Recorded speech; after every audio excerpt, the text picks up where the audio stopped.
La doctora Amaya se formó en la Facultad de Arquitectura de la UNAM, donde obtuvo los grados de licenciatura en Arquitectura de Paisaje, maestría y doctorado en Arquitectura.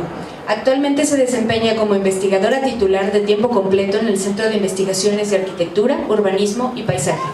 En 2024 recibió el Premio Universidad Nacional en el área de Arquitectura y Diseño y es miembro del Sistema Nacional de Investigadores. Con más de 3 décadas de experiencia docente, ha sido coordinadora de la licenciatura en Arquitectura de Paisaje y es fundadora y responsable del Laboratorio de Áreas Verdes y Espacios Públicos de la Facultad de Arquitectura. Su labor de investigación se ha enfocado en el estudio sobre la construcción del paisaje mexicano desde una perspectiva histórica, cultural y territorial. Ha desarrollado 2 líneas principales, una centrada en la interpretación del paisaje como expresión simbólica y cultural, con especial atención a los jardines, parques y espacios públicos históricos, y otra dedicada al análisis de la infraestructura verde urbana desde un enfoque integral y con equipos de trabajo multidisciplinarios. Es autora del libro País y Paisaje, obra de referencia para comprender los procesos históricos y culturales que han configurado el paisaje en México. Sus publicaciones, tanto nacionales como internacionales, han sido pioneras en la disciplina y constituyen un aporte clave al desarrollo epistemológico del pensamiento paisajístico en el país.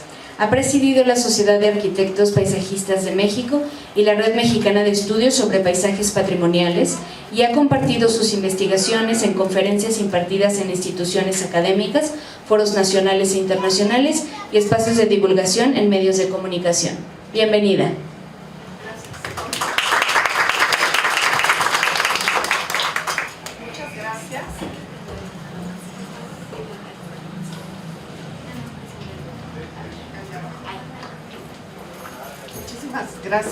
Gracias a Valentina, gracias a Cristina, a Elena, a Arumi y a Yuen que me ayudaron a hacer esta presentación, y hoy en particular a Katie y Lourdes que están aquí.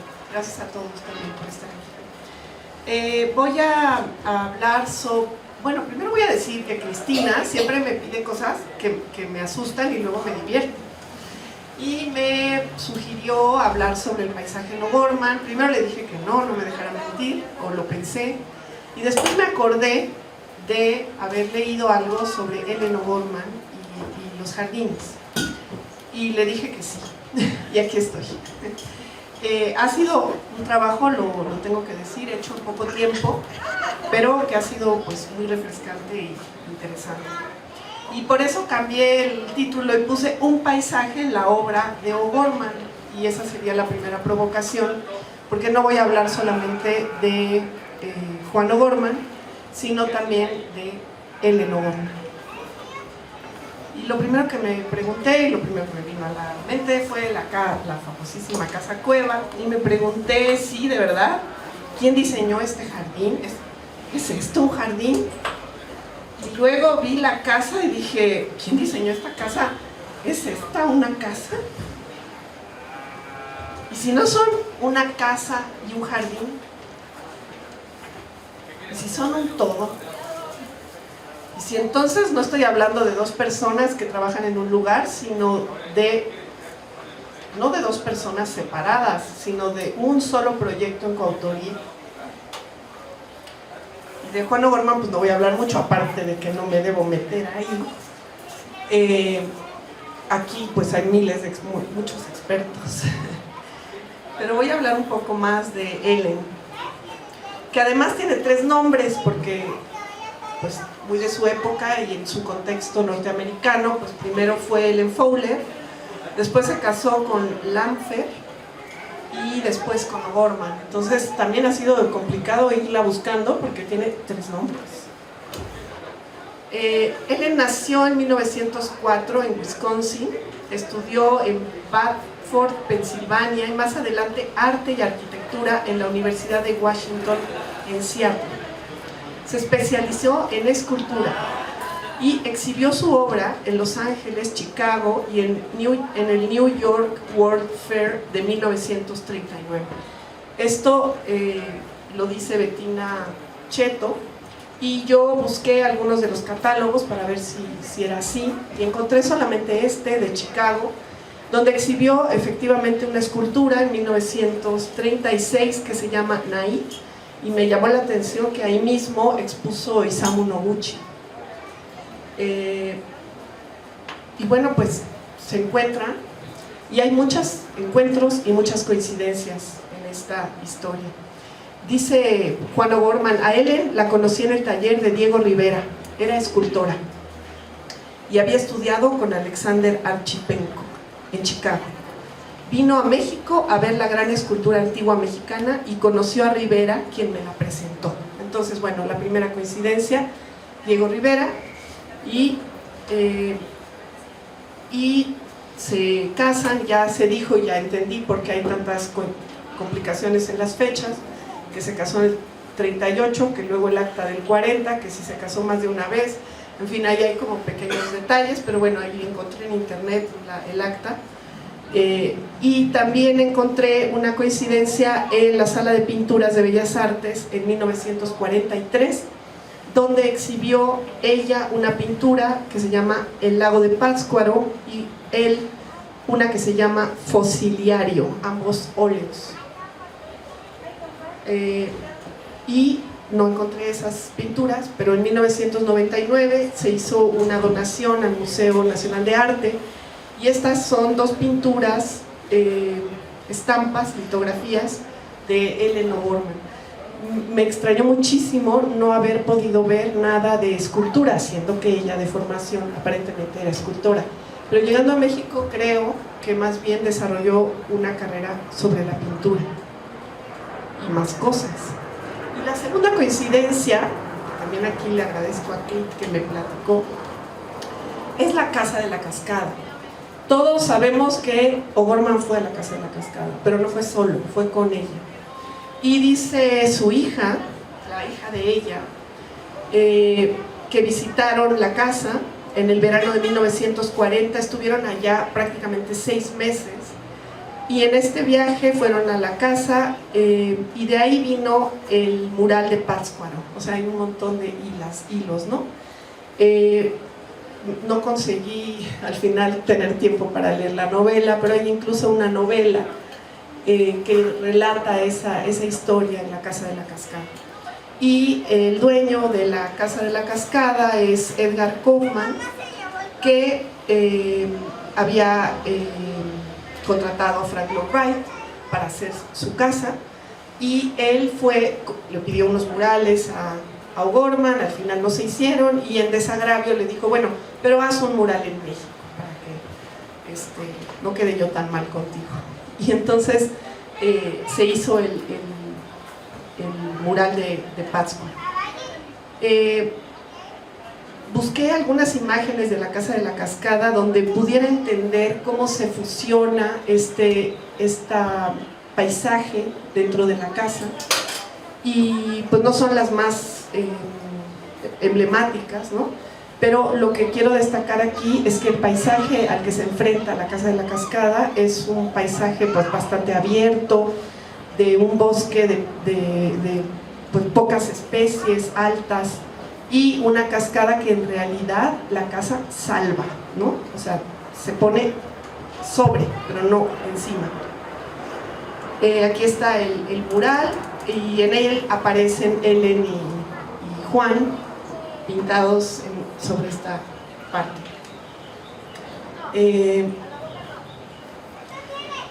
¿Y qué pasa entre este momento y la casa cueva?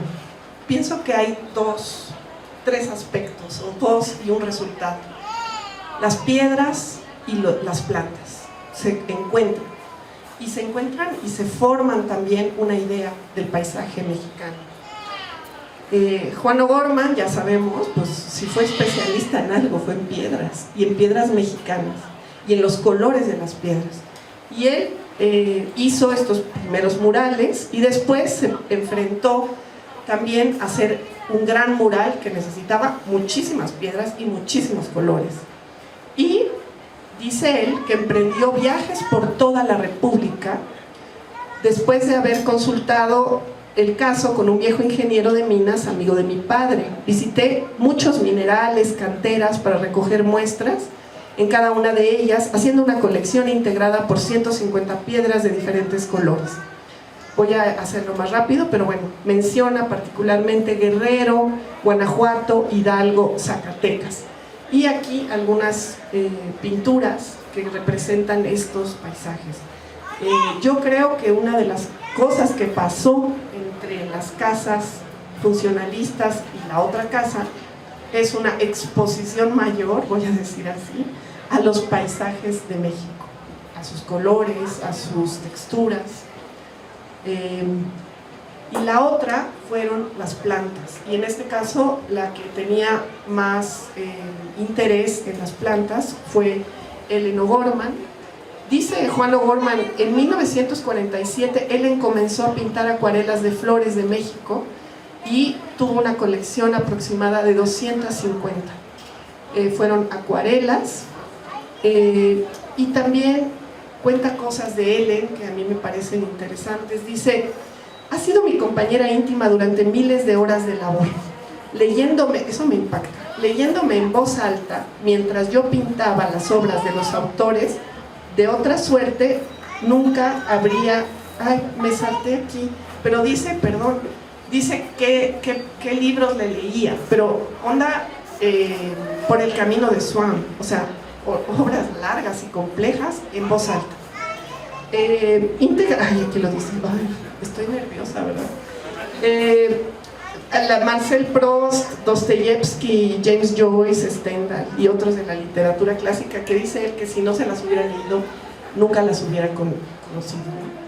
Bueno, conocido, leído. Aquí alguna imagen y una representación de estas plantas. Para conocer estas plantas también se necesita viajar y tener, igual que para encontrar piedras de colores, una visión y una capacidad de observación puntual, también bueno, creo que hasta más para identificar plantas. Ella, pues, a pesar de que hay muchas referencias a su carácter, pues yo estoy segura que tenía una gran capacidad de concentración y de buscar tranquilidad en lo que hacía. Aquí algunas imágenes de esta colección, y finalmente en 1961 puede publicar este libro, primero en inglés, Mexican Flowering Trees and Plants, y incluye ahí una relación de por qué en México no hay libros de plantas mexicanas. La mayoría de los libros estaban hechos en Estados Unidos y eran sobre plantas de México y de Guatemala. Había muchos estudios de plantas, pero no dibujos, y menos dibujos artísticos, ¿no? Sí había, pero del siglo XIX, pero no eran libros que se pudieran conseguir fácilmente. Habla también de los jardines antiguos de México, y también explica que este libro es una selección de 15 años de estudio, o sea, desde 1946, y las ilustraciones se hicieron de modelos vivos siempre que fue posible, localizados en extensos viajes por la República. Yo pienso que viajó muchas veces con Juan O'Gorman, aunque no necesariamente está dicho, y también, y ahorita lo voy a decir, porque formó parte de la Sociedad Mexicana, de la Sociedad Botánica de México, que lo pudimos encontrar. Aquí también es muy interesante que sus relatos de las plantas, sus descripciones, no son solamente botánicas, sino que incluyen elementos artísticos, vamos a decir. Por ejemplo, en este caso, de la eritrina americana, que es el colorín, es un árbol emblemático de la arquitectura moderna, ¿no? Las casas del Pedregal tienen su colorín, y ella dice que se usa para cuestiones ornamentales, por sus flores brillantes, por sus capacidades decorativas, y dice que se han plantado en la universidad y en el Pedregal de San Ángel, ¿no? O sea, va más allá de un relato botánico. Aquí pude yo identificar al menos estas láminas, hay más, de plantas particularmente del Pedregal, lo que también me lleva a pensar, claro, mucho más fácil pintar la que tengo a mi mano que salir hasta Zacatecas a buscar otra, ¿no? Aquí también la Sprechelia, que es una planta que solamente sale, es de bulbo y sale 15 días al año, 20 días al año, y dice, es una de las plantas más inusuales y hermosas debido a sus grandes flores de un intenso color carmesí, de forma pura y diseño llamativo que recuerda a una flor de lis. También dice de dónde muchas de ellas en la descripción dicen de dónde las puedes ver, y hay muchas que están en la carretera de Cuernavaca, Puebla, Taxco, Michoacán, el Desierto de los Leones, Ajusco, Xitle, Ciudad de México, Contreras, Cañada de Cortés, no voy a seguir porque tengo poco tiempo, Lomas de Chapultepec, Tres Marías, en fin, no son lugares muy lejanos, pero sí es chistoso en algunos textos decir que era bien sangrona porque no hablaba español y como que nunca se integró a México, ¿no? Y ves esto y dices, a saber, yo pienso otra cosa. También el palo loco, que es otro de las plantas emblemáticas de la arquitectura moderna del Pedregal, ella también lo describe con sus extrañas ramas angulosas y desnudas. Constituye una planta sumamente artística y homogénea en el paisaje, en el agreste paisaje de formaciones rocosas que sobresalen. El libro fue publicado en español en 1963, traducido por la UNAM.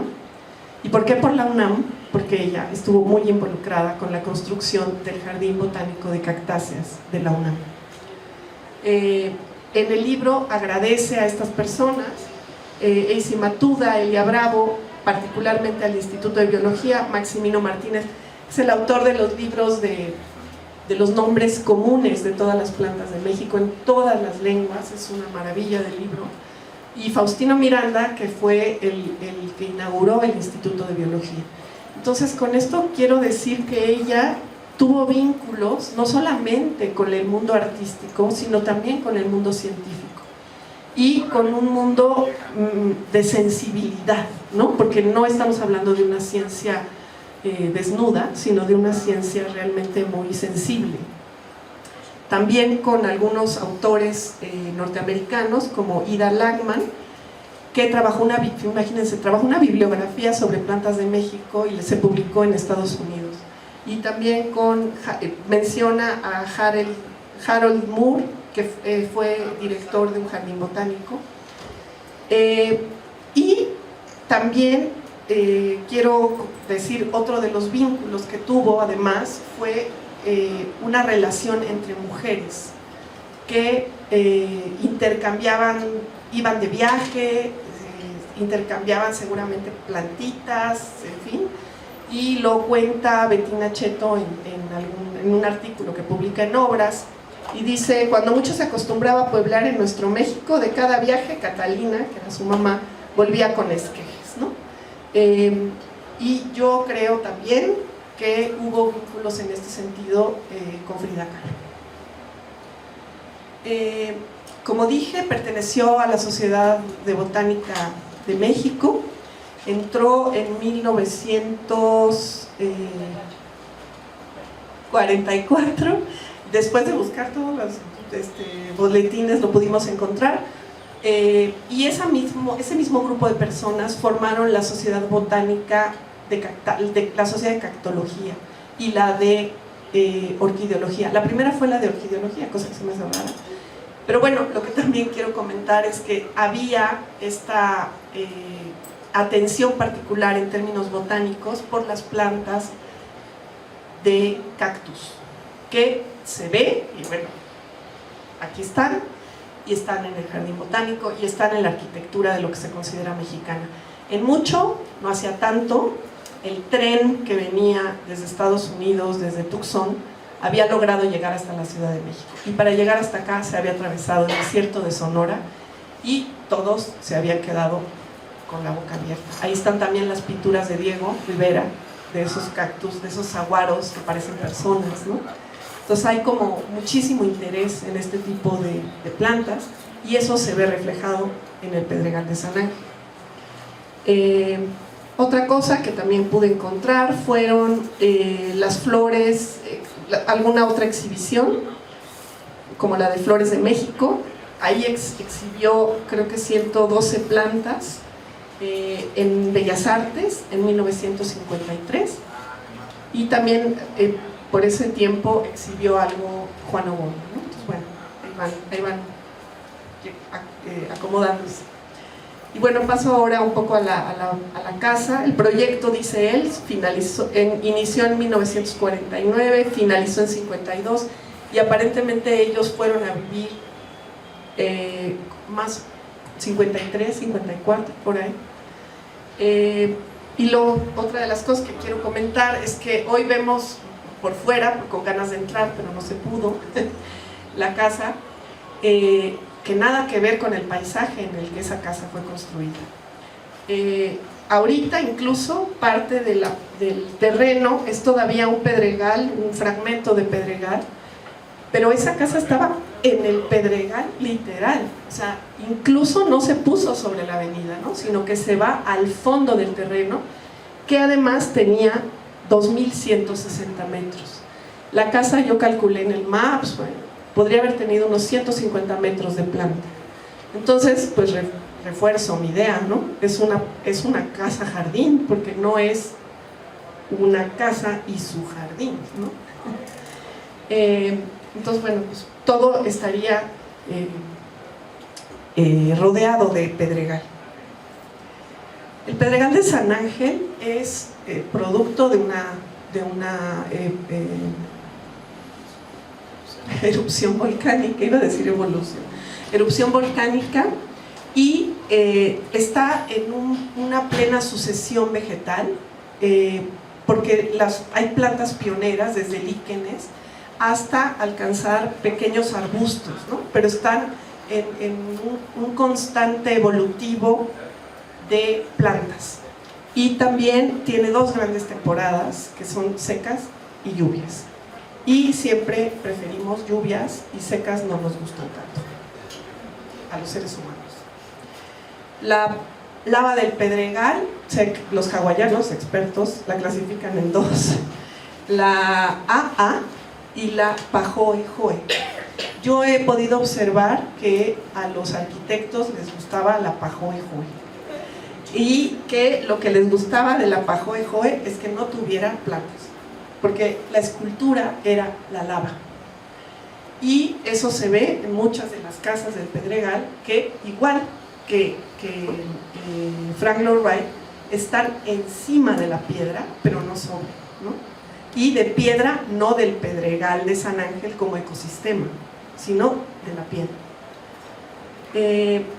Y dice O'Gorman que él hizo esta casa como un ensayo de arquitectura orgánica, toma la idea de arquitectura orgánica de Frank Lloyd Wright, y tiene como base la relación armónica con el paisaje, es decir, con la geografía de la región donde se hace.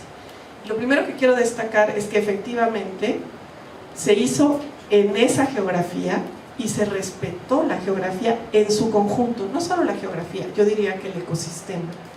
Y eso es raro de ver en las otras obras de la modernidad de San Ángel, ¿no? Dice también que es una síntesis de todo lo contrario a las recetas de arquitectura de cajón. En ese sentido, también el área abierta lo fue, porque como vimos, los otros arquitectos loan al pedregal, pero al final destruyen el ecosistema, ¿no? Y bueno, él también en otra época, ¿no? Aquí lo podemos ver, ¿no? Totalmente plano y con una intervención muy fuerte. Y yo insisto, lo que pasó en medio fue que hubo una sensibilidad por la topografía, por la orografía mexicana, y también por las plantas. Dice que busca que el edificio sea un vehículo de armonía entre el hombre y la tierra. Y bueno, pues insisto que el terreno tiene 2.160 metros, y casi todo lo que se habla, al menos lo que yo pude leer, se refiere a la casa, porque el jardín lo hizo Ellen. Y entonces, pues, buena onda, ¿no? Que la dejaron hacer el jardín, pero pues es otra cosa. Y pues en realidad la casa es un puntito en un gran terreno, y yo insisto en una coautoría, no quiero separar que Ellen hizo una cosa y él hizo otra. Y bueno, aquí algunas fotos del ingreso que pueden ver que pues es muy selvático todavía. Hay algunas plantas que sí están introducidas, como las yucas, que también son la planta de moda de la época, que también las hemos visto en otros lugares. Aquí Frida Kahlo visitando la obra de la casa, ya en una etapa de casi salida, pero bueno, insisto en que el interés por la flora mexicana de Ellen empezó 15 años antes, ¿no? Bueno, 10. Aquí, otra de las cosas es que se busca incorporar algunas plantas que son simbólicas de lo mexicano, por ejemplo el nopal, y pongo ahí lo que dice Ellen del nopal, y dice que es el que ocupa un lugar prominente en las leyendas mexicanas, ¿no? Y los incorporan, pues no en cualquier lugar, en lugares bastante protagónicos y en las cabezas de estos dos personajes, hombre y mujer, que flanquean la entrada de la casa. Incluye también otras plantas como el Sedum dendrodium, que es una planta siempre viva, es nativa de México y existe en el Pedregal, se multiplica muy fácil. Yo creo que todos hemos tenido una de esas en nuestras casas. Y entonces se ve que la toma y la pone, ¿no? Sí tiene una cierta intención en la parte más cercana al acceso. También la Echeveria gliflora, que ahora está muy de moda, la oreja de burro. Y también explica, ¿no?, que es muy fácil de reproducir y está ahí en su jardín. Pero luego también aparecen cosas raras, por ejemplo, cerca de la puerta hay, no sé qué me pasa, acantos, que es una planta europea, pero que es la planta de la que se inspiran las columnas, ¿no? Entonces tiene también, no es una planta cualquiera, y después se volvió más o menos fácil, pero en ese momento no era una planta fácil de conseguir. Otra moda también que sigue, que regresa, planta mexicana, la monstera deliciosa, que además tiene el nombre más bonito de la botánica, y que incluye la parte interior y que también explica, ¿no?, que funciona muy bien para interiores. Yo intenté, y le agradezco a Mari Carmen Mesa, que no está aquí, identificar las plantas que utiliza, y bueno, pues un 90% de ellas son plantas mexicanas, y de esas yo calculo que un 80% son plantas del Pedregal. Y no están todas plantadas, eso es parte de lo que quiero también comentar. Tenemos esta primera parte en el acceso, tenemos también plantas que ella representa como mexicanas, ahora que estamos en este debate de nativas exóticas, ¿no? Ella como que nacionaliza la jacaranda y la bugambilia y pone ahí que no son de aquí, pero pues que son guapas y que también son parte del paisaje de lo mexicano. Y en otras partes tenemos, bueno, esta es una planta sudafricana, pero es una cactácea. Deja, aunque se ve que hay aperturas dentro de la piedra, yo leí por ahí que usaron incluso dinamita, lo que se deja crecer salvajemente, voy a decir.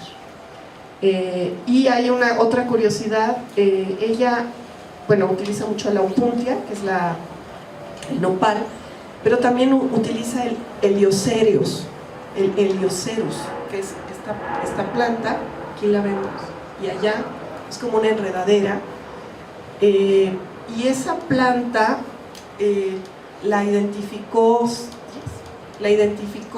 Elia Bravo, y la colectó su estudiante Leia Sheibar.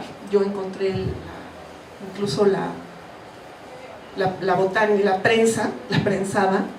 Le pusieron como apellido, es muy común cuando alguien encuentra una especie nueva, le ponen su apellido, ¿no? Y entonces se llama Eleucerus elegantissimos variedad Helenae. Esta planta tiene el nombre por ella y pues está en su casa en un lugar también bastante prominente. Yo no sé qué puede haber pensado O'Gorman de que la planta crecía arriba de sus murales, ¿no?, de piedra. pero ahí va y los va como tapando.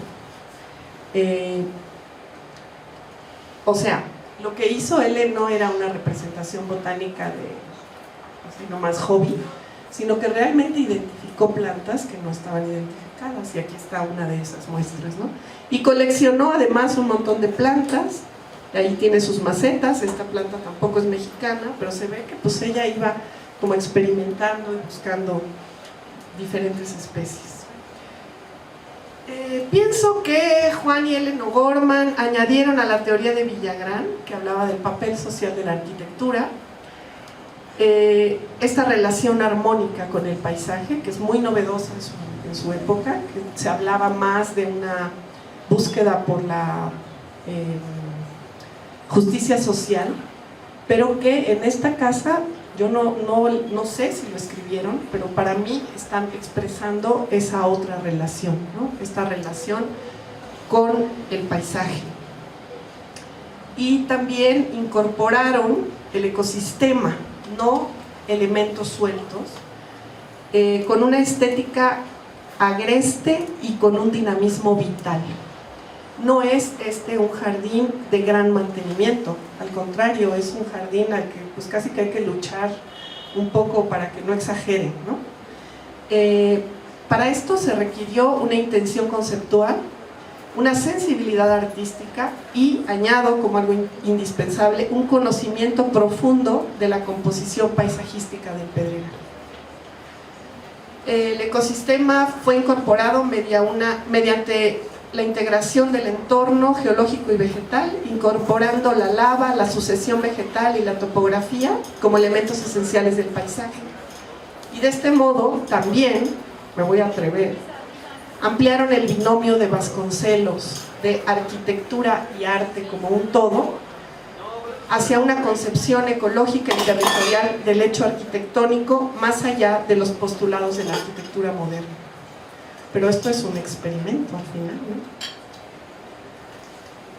Entonces, agregaron de alguna manera, ¿no?, el arte y la arquitectura a una envolvente de la naturaleza. Envolvieron esta relación en una tercera dimensión, que es la naturaleza. El paisaje del Pedregal no fue solo un entorno a intervenir, sino un punto de partida y de llegada. Aquí otras imágenes. Y finalmente, bueno, pues creo que sí, Juan y Ellen trabajaron juntos este proyecto, habitaron juntos este proyecto, bien o mal, porque pues que si se llevaban bien, que si se llevaban mal, ahí estuvieron. Me pareció interesantísimo en esta donación que se hizo al MUNAL.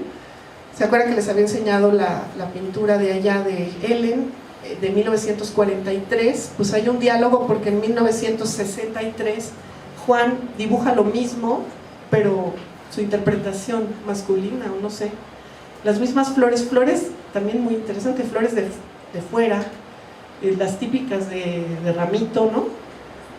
Y hay como una contestación ahí, agrega otros elementos. Sería muy interesante ir viendo hacia detalle. Y bueno, pues es esta una casa, es un jardín. Pienso yo que es una utopía, que hay muchos contrasentidos, porque un jardín, en este caso, es un jardín que busca establecer una relación con la naturaleza, incorporando y emulando su estado salvaje. Por ejemplo, esos picos arriba de la casa, ¿no?, como agrestes, es un encuentro con la naturaleza, pero no con una naturaleza sometida. Se trata de un intento de reconciliación y de diálogo con una naturaleza salvaje y libre. Es un manifiesto, me lo dijo Lourdes, estoy de acuerdísimo. Es un paisaje refugio. Es un paisaje habitable y al mismo tiempo inhabitable. Ellen salió porque le dolían los huesos, no lo dije con suficiente fuerza, pero la lava es un colador y es un retenedor de humedad, ¿no? Entonces, pues es ok, súper padre pensar en vivir en la naturaleza, pero no es tan fácil, ¿no? Es una utopía. Entonces, pues es un paisaje habitable o inhabitable, no sé. restauración ecológica, turismo regenerativo y diseño de espacios públicos con impacto ambiental, social y cultural. Con más de 15 años de experiencia profesional, ha desarrollado proyectos en distintos estados de México y en el extranjero, siempre con un enfoque interdisciplinario que vincula ecología, arquitectura, arte y comunidad. Es egresada de la Universidad Iberoamericana con una maestría en paisajismo del entorno urbano, estudios en alta dirección por el IPADE y especializaciones en agroforestería, manejo integral del agua y estrategias de regeneración ecológica. Su práctica de la comprensión del paisaje como un sistema vivo e independiente de agua, vegetación y memoria territorial. Fue cofundadora de Polen Paisaje 2010-2025 y actualmente forma parte de la Junta Directiva de la Sociedad de Arquitectos Paisajistas de México, SAP-MX. Ha sido jurado en la 6 Bienal Latinoamericana de Arquitectura y Paisaje y conferencista en diversos foros nacionales e internacionales. En 2025 fue reconocida en la lista AD100 de Architectural Digest y sus proyectos han sido premiados por la Bienal de Arquitectura de la Ciudad de México y los Íconos de Diseño 2024. Bienvenida.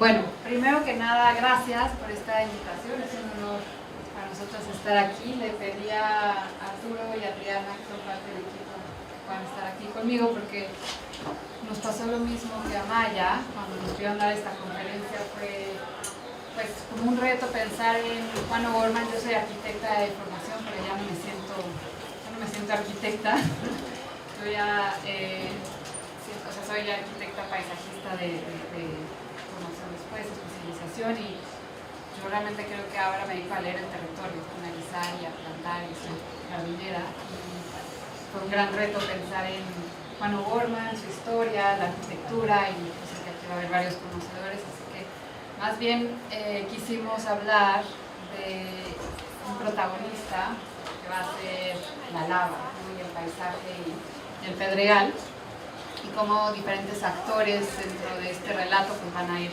apareciendo, ¿no? Y bueno, aquí está Arturo y Adriana, que son parte del equipo y que me ayudaron a crear en poco tiempo esta presentación que fuimos explorando. ¿Se escucha bien? ¿Sí? Entonces, ¿cómo pasó? Ahí está. Entonces, bueno, primero me gustaría que imaginaran estar parados sobre esta piedra, ¿no? Es una piedra que no es cualquier piedra, una piedra que ardió, que fluyó como agua negra hace 2000 años, una piedra que fue volcán, una piedra que guarda el tiempo, y así es como nació el pedregal. Entonces me gustaría que imaginaran, pero aquí creo que hay mucha gente que habita y vive en el Pedregal o en San Jerónimo, que imaginen cómo era este paisaje. Era un mar negro, ¿no? Era este fluido que vamos a ver en una línea de tiempo, porque lo primero que pensamos cuando nos comisionaron y nos pidieron que hiciéramos esta plática fue ¿cómo hablamos de algo que pasó hace tanto tiempo y que pasaron tantas cosas, ¿no? Entonces nos dimos la tarea de crear esta línea del tiempo donde pasan como diferentes hitos y diferentes situaciones. Y fue tan extenso que ahora lo vamos a partir y hablar como por etapas. Pero quiero que tengamos como en el imaginario el inicio hace casi 2000 años, que el Pedregal era un bosque de encinos y pinos, ¿no? Era un bosque de encinos, y de pronto llegó esta erupción, esta génesis volcánica del Xitle, que duró casi de 2 a 9 años. Imagínense ustedes ese paisaje de pino y encino, que durante 2 a casi 9 años hubo lava volcánica, un río, un mar, ¿no? Y cubrió casi 80 kilómetros del paisaje.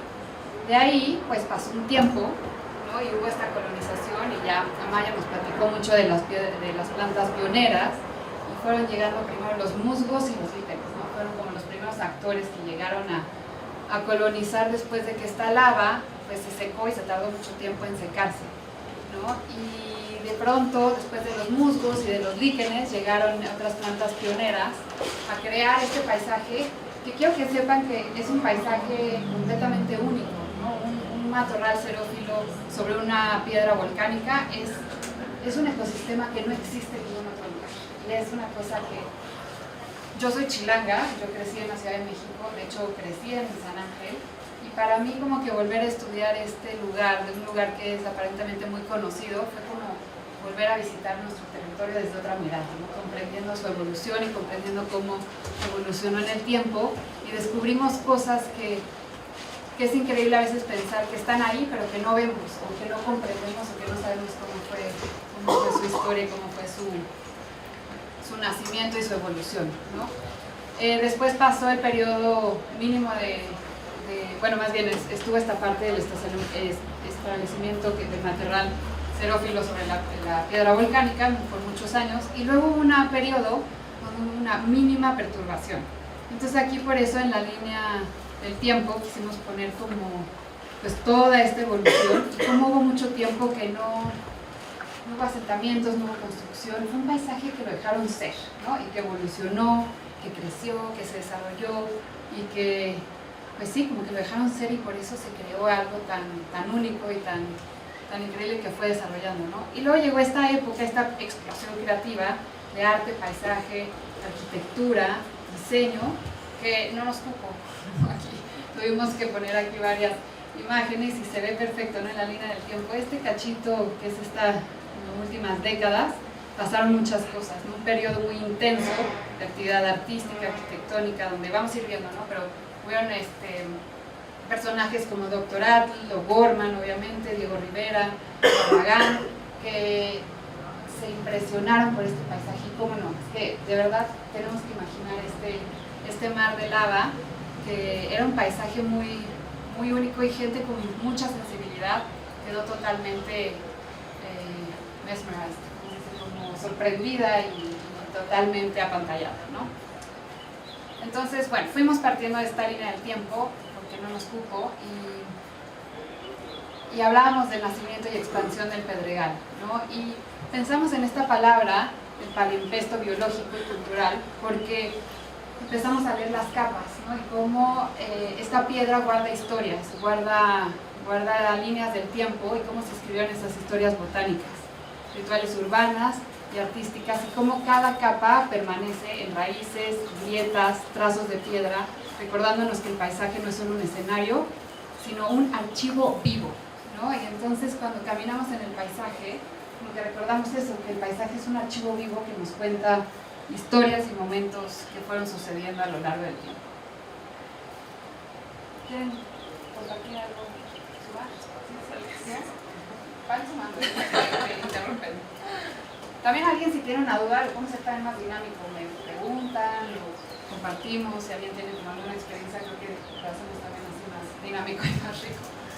¿Sí?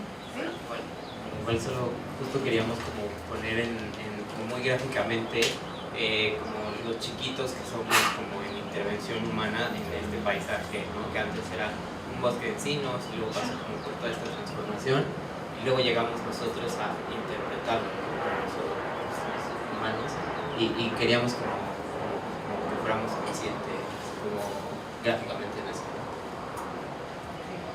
Sí, exacto. La verdad es que nosotros, y bueno, creo que aquí muchos somos muy visuales, ¿no? Entonces cuando empezamos a bajar esto en gráfico, nos dimos cuenta de esta línea de tiempo y estos 2000 años en los que ha sucedido y se ha formado lo que hoy vemos como lo que queda, ¿no? Del Pedregal.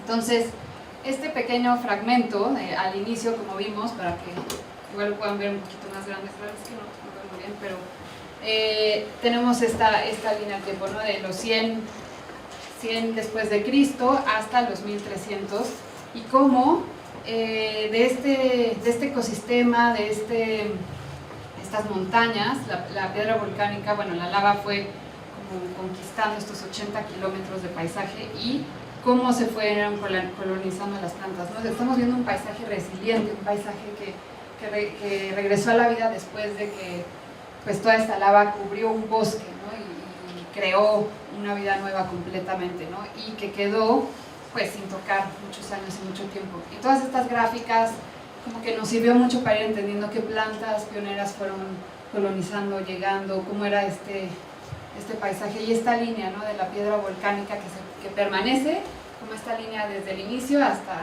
nuestro tiempo. Para situarnos un poco y entender el tema de la erupción, encontramos este plano que me pareció muy interesante. Aquí está el volcán Xitle y aquí está la UNAM, ¿no? Entonces esta flecha indica cómo la lava fue escurriendo durante todos estos años y fue cubriendo toda esta zona que era un bosque de pino encino. Y esa foto nos gusta mucho porque pues, refleja esta parte del movimiento que, aunque está estático, se ve el movimiento de la lava, ¿no? Y se ve cómo fue cubriendo y cómo fue avanzando y cómo cubrieron todas estas zonas y estas partes de la ciudad. Y aquí vemos ese reflejo, ¿no? Todas las manchas amarillas es un matorral de palo alto, de palo loco. De palo loco, y cómo toda esta zona fue la que pues estas plantas pioneras colonizaron, y cómo teníamos originalmente bosques de pino y bosques de encino y de coníferas, y en las zonas altas es las que perduraron y se preservaron. Es muy interesante ver este mapa con colores porque nos va dictando como qué pasó, qué se quedó, qué se conservó y qué fue lo que cambió, y crearon como todos estos cambios al territorio y la presencia de lava, cómo afectó y cómo se fueron evolucionando los diferentes ecosistemas. Luego, para situarnos en cómo está construida la ciudad, no sé si me alcancen a reconocer, pero aquí pusimos este plano para hacer este traslape y entender cómo hemos ido construyendo y cómo se hizo todo el territorio y cómo se fue desarrollando la ciudad. Aquí está el estadio Seúl, no sé si alcancen a ver, y aquí está el estadio Azteca. Entonces, un poco para ubicarnos en el mapa y ver cómo fue este desarrollo y las primeras fases de la lava, y luego la primera forma de vida que llegaron, ¿no? Que fueron los líquenes y musgos a la piedra volcánica, y el pedregal en la actualidad, ¿no? El valor del paisaje volcánico, identidad y el patrimonio biocultural que nos da esta piedra volcánica y las plantas pioneras que emergieron en ellas. Y luego llegamos a otra parte de la línea del tiempo, haciendo esta pausa lenta, ¿no? la que les mostraba hace rato, que fue una época donde no hubo ninguna intervención, ¿no? Donde no hubo construcción, no hubo desarrollo, que el paisaje tuvo esta mínima perturbación y que se conservó este paisaje por casi 4 siglos. Es una locura que pudo haber conservado y desarrollado en el tiempo, y por eso pues, también vemos lo que existe ahora, y llegó Alexander Humboldt también a explorar y analizar las plantas que había en esta zona, y luego llegó la etapa de la explosión creativa con todos los arquitectos y artistas de esta época. Esta imagen nos gusta mucho porque exalta como esta diversidad del pedregal, ¿no? Por ahí Amaya decía que no nos gusta, o sea, que el pedregal tiene como esta imagen con mucho contraste en la época de lluvia a época de secas, ¿no? Pero a mí sí me gusta en época de secas. También, pero ahora la mayoría de la gente. Sí, y mucha gente no, pero hay algo muy bonito en este paisaje, que hay inflorescencia cuando hay seca, ¿no? que resaltan ciertos colores, y que además podemos ver y se expone mucho más la piedra volcánica, ¿no? Y la piedra volcánica, también lo mencionabas en algún momento, es una escultura per se, ¿no? Tiene como formaciones, texturas, y cuando no es época de lluvias, pues muchas plantas son caducifolias, muchas plantas son en bulbo, en semilla, entonces no aparecen en el paisaje. La piedra se puede observar mejor, y además hay otros colores que resaltan, y tiene como esta magia que va apareciendo y desapareciendo, y como en ciertas épocas del año pues tenemos como también esta explosión de colores que no a primera vista se identifican, pero hay que saber observar también y analizar y ver.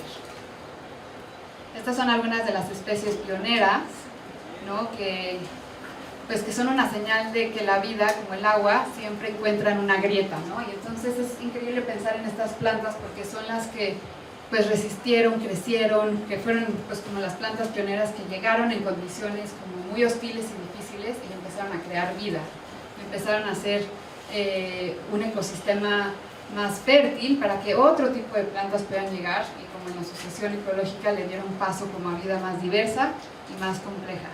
Y el palo loco, pues todos, bueno, no sé si todos acá lo ubican, pero es esta planta que es muy característica del paisaje del Pedregal y tiene esta inflorescencia amarilla que es muy icónica y que es muy bonita, ¿no? Y pues también es importante siempre hablar de los habitantes permanentes del paisaje, que son también la fauna, ¿no? Y los animales que encontramos en el Pedregal, reptiles, serpientes, los colibríes, tlacuache, pues un montón de aves, y pues como que fuimos buscando y encontrando información que aparecía en la reserva y que cohabitan con la vegetación del paisaje del Pedregal. Así que llegamos a la línea del tiempo de los 1900. Me gustaría Arturo y Diana que contáramos. Pues, o sea, lo que nos llama mucho la atención de esto justo es como mencionaba Arturo y Ale, que como la escala humana de lo diminutos que somos ante la fuerza de la naturaleza, de cómo durante siglos permaneció el paisaje, perdón, no se escuchan, permaneció el paisaje intacto, y luego en 100 años llegó esta explosión creativa de tanta apreciación por el paisaje, y cómo todos estos artistas, diseñadores, arquitectos, poetas de esta época se inspiraron en lo que realmente ya estaba ahí, ¿no? O sea, simplemente con la observación y con la contemplación del paisaje pudieron surgir cosas bellísimas. Y bueno, ya hablaremos un poco más de las casas de Juan O'Gorman, pero cómo podemos ver cómo realmente cuando él decide como detenerse a observar más el paisaje puede tener como intervenciones más acertadas sobre la escucha y la observación del paisaje mismo, ¿no? Que es como una inspiración increíble para estos artistas, y fue una época que incluso ahora, viendo estas obras, uno se siente conmovido por simplemente la observación y la representación de eso que ya estaba ahí, ¿no? Bueno, y solamente como sumando a lo que comenta Adriana y Ale, pues justo quisimos como, sabemos que esta es una plática como enfocada hacia O'Gorman, pero O'Gorman justamente está empapado de toda esta gente que empezó a ver el Pedregal y que empezó a desarrollar el Pedregal, ¿no? Como Barragán, también Ciudad Universitaria pues tiene un papel importantísimo en el desarrollo del Pedregal, ¿no? Como al ser como un primer gran proyecto acá, y como toda la arquitectura que se ha desarrollado en el Pedregal, a cada forma de cada uno de estos arquitectos tienen una interpretación, ¿no? Puede ser de un modo u otro, pero hay una interpretación de la topografía, de las texturas, de los materiales, y bueno, pues eso es un poco lo que también quisimos tratar. Entonces, bueno, me gustaría que acá, no sé si alcancen a ver, pero hicimos un ejercicio y un collage de las diferentes casas, arquitectura que se desarrollaron en ese tiempo, desde Barragán, Max Cheto, por supuesto, bueno, Juan O'Gorman, toda esta línea del tiempo y cómo se fueron desarrollando y cómo fueron apareciendo esta arquitectura y esta percepción y desarrollo con el paisaje del Pedregal, ¿no? Nos pareció muy interesante ir viendo cómo fueron apareciendo estas casas de esta arquitectura, la Nahuacali. Bueno, iniciamos con el nacimiento, ¿no?, de Juan O'Gorman en 1905, y después como toda esta, que vamos a hablar un poco de algunos como ejemplos, de todas estas casas del Pedregal, la Nahuacali, la muerte de Juan O'Gorman en 1982, y después como en 1983 se creó el REPSA, ¿no?, la Reserva Ecológica, luego la transformación urbana acelerada. Aquí tratamos de encontrar alguna foto que reflejara como todo esto que se ha ido construyendo, estas casas en los últimos años en el Pedregal. Luego se hizo la ampliación de REPSA, y bueno, ahora les contamos también de un proyecto que tuvimos la fortuna también de crear aquí en el Pedregal en el 2023, y bueno, la actualidad y la conservación y servicios ecosistémicos que tiene gracias a esta reserva que se ha ido ampliando con el tiempo.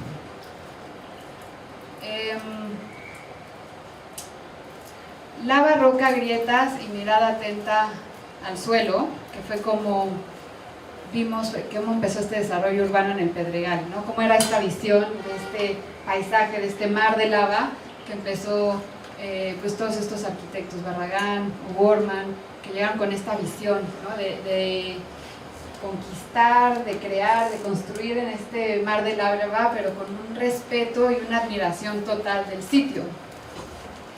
Y entonces empezaron con el desarrollo urbano del Pedregal. Y fuimos como recolectando esta arquitectura, ¿no? Estas casas que de cierto modo como que le daban un lugar al paisaje, que enaltecían la piedra volcánica, que se emplazaban en este paisaje rocoso, pero que llegaban y se posaban encima, ¿no? No lo destruían, sino lo respetaban y llegaban como con esta sutileza y se plantaban encima de ella. Estuvimos platicando en la oficina un buen rato como esta analogía y queremos como un poco entrar en este diálogo y también preguntarles a ustedes y hacer esta reflexión de esta intervención de Juan O'Gorman y de estos dos proyectos, ¿no? Tan icónicos, uno de los primeros en el que estamos, ¿no? Esta casa estudio de Diego y Frida y la casa cueva, ¿no? En uno lo que analizábamos era pues este entendimiento de Juan O'Gorman del espacio. 10 minutos, ahí vamos. Pero me gustaría hacer esta reflexión con ustedes, ¿no? Juan O'Gorman, estuvimos platicando mucho como y leyendo por ahí algunos como libros y artículos, cómo su arquitectura funcional y modernista llegó a emplazarse en un terreno donde no contempló lo que había antes, ¿no? Hizo terreno raso, construyó encima de él y contempló y hizo como esta arquitectura desde un lugar que pues se emplazó como en el terreno y construyó en él sin considerar mucho lo que ya existía ahí, ¿no? y lo que habitaba en el sitio.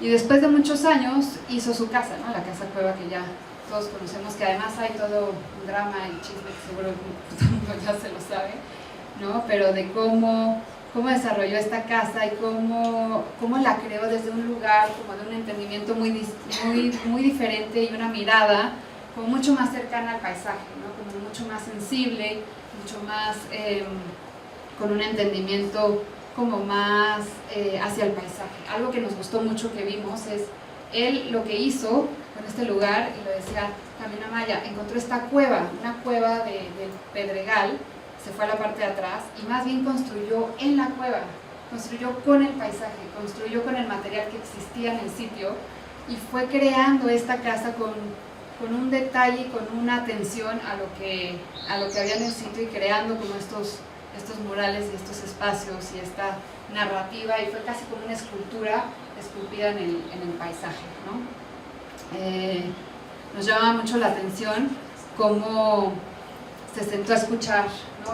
Se ve que habitó el lugar, que lo entendió, que lo quiso incorporar y que entonces su arquitectura, y él mismo lo dijo, ¿no? Había una frase por ahí, creo que no la pusimos aquí, pero que él mismo decía que esta era su obra maestra, como su creación artística, y cuando tuvo problemas económicos, que la tuvo que vender, que se la vendió a él en Escobedo, la vendió con esta promesa de que no la fuera a destruir, ¿no? Y que la conservara y que con este pacto que no la fuera a destruir, y años después, el mismo año que la compró él en Escobedo, la dinamitó, ¿no? Y la destruyó, y bueno, fue como, yo creo que muy doloroso para Juan O'Gorman haber visto cómo esta obra y esta arquitectura pues se destruyó el mismo año que la compró él, ¿no? ¿Cómo? Ah, sí.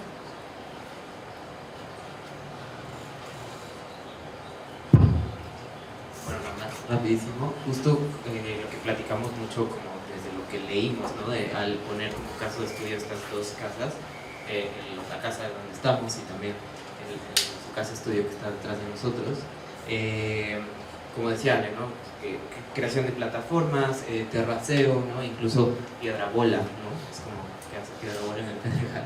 es un poco extraño, y justo ponemos como las plantas arquitectónicas y también ponemos como dos lenguajes, cómo resuelve una escalera en los años 30, ¿no? Al hacer esta casa, que fue una de sus primeras obras, y después una de sus últimas obras, que si no me equivoco creo que es su última obra, la Casa Cueva, pues se ve como tuvo una maduración, ¿no? En el pensamiento, y también como una aproximación al territorio totalmente distinta, ¿no? Muchas de estas, y pues también justo por eso pusimos como las fachadas, como para ver este contraste, ¿no? Y eso es muy evidente. Y pues bueno, eso, ¿no? que nos parece que ambas tienen como su valor en el tiempo, y justamente nos hablan de la madurez y el recorrido, ¿no? Que tuvo Juan O'Gorman como arquitecto y también como habitante, ¿no? Incluso.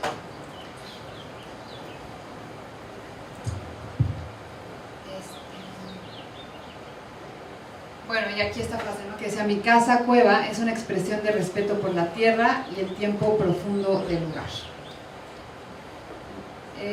Su casa no fue solo un refugio, fue una declaración ética, una arquitectura que nacía del paisaje como un árbol, como una piedra. Yo siento que esta arquitectura se sentía parte del sitio, no era parte del lugar, tenía la intención de que se sintiera que emergía, y literalmente la talló, y era una cueva que habitó y que construyó directamente en el sitio con un como entendimiento muy profundo y muy apegado, ¿no? Me parece muy, muy bonito también como todos estos ejercicios y pinturas, ¿no? Que se crearon del Pedregal, todos estos artistas que se emocionaron tanto con este paisaje, que hay un montón, seguro Velasco y un montón de artistas que han representado y dibujado el Pedregal como parte de esta identidad y este paisaje biocultural que se habita y que se honra, y que han sucedido como este tipo de arquitecturas, de emplazamientos, de entendimiento del sitio y de cómo habitarlo, ¿no? Y desde otro lugar tuvimos en el 2022 un proyecto que hicimos aquí en el Pedregal que se llama Casa Gendor, y nos tocó descubrir, como en otros proyectos también que han hecho, la piedra volcánica, ¿no? Entonces hicimos una gran labor de sacar toda la tierra, de descubrir las piedras volcánicas del sitio y de enaltecerlo y de darles otra vez como un lugar. Y pues en el despacho nos gusta pensar que tenemos como 5 puntos que son una premisa cuando diseñamos y pensamos y hacemos paisaje, que primero es escuchar el lugar, identificar y amplificar la voz única de cada espacio y de cada sitio y cada territorio, y en este caso pues es la piedra volcánica, ¿no? Y entonces le dedicamos mucho tiempo y presupuesto a la verdad quitar tierra, a volver a exponer la piedra volcánica, a darle como ese protagonismo, y que todo lo demás se construyera en torno a eso, ¿no? Diseñar con intención, respetando sus ritmos y honrando cada territorio. Transformar desde la esencia del sitio, desde este entendimiento profundo de dónde estamos, cómo estamos, y los materiales que crecieron y que llevan muchos más años que nosotros aquí. Diseñar relaciones, no paisajes, restaurar conexiones, entender también las dinámicas del sitio y la simbiosis y la relación que también hay entre la flora y la fauna del lugar, ¿no? Y también siempre pensar no solo en la flora como arquitectos paisajistas, sino también pensar en la fauna que existe y en la vegetación que ponemos, pues que atrae como es esa relación. Y regenerar como principio y promesa, honrar el lugar como un principio y regenerarla como promesa, y no solo exaltar y exponer y volver a mostrar lo que estaba ahí, sino dejarlo mejor y restaurarlo y hacer como estas dinámicas que ayuden que el sitio pues se autorregule con el tiempo y que vuelva su esencia, ¿no? y su carácter. Y esta lámina creo que era antes, pero es cuando demolieron la casa cueva, que bueno, y bueno, eso es todo. Muchas gracias.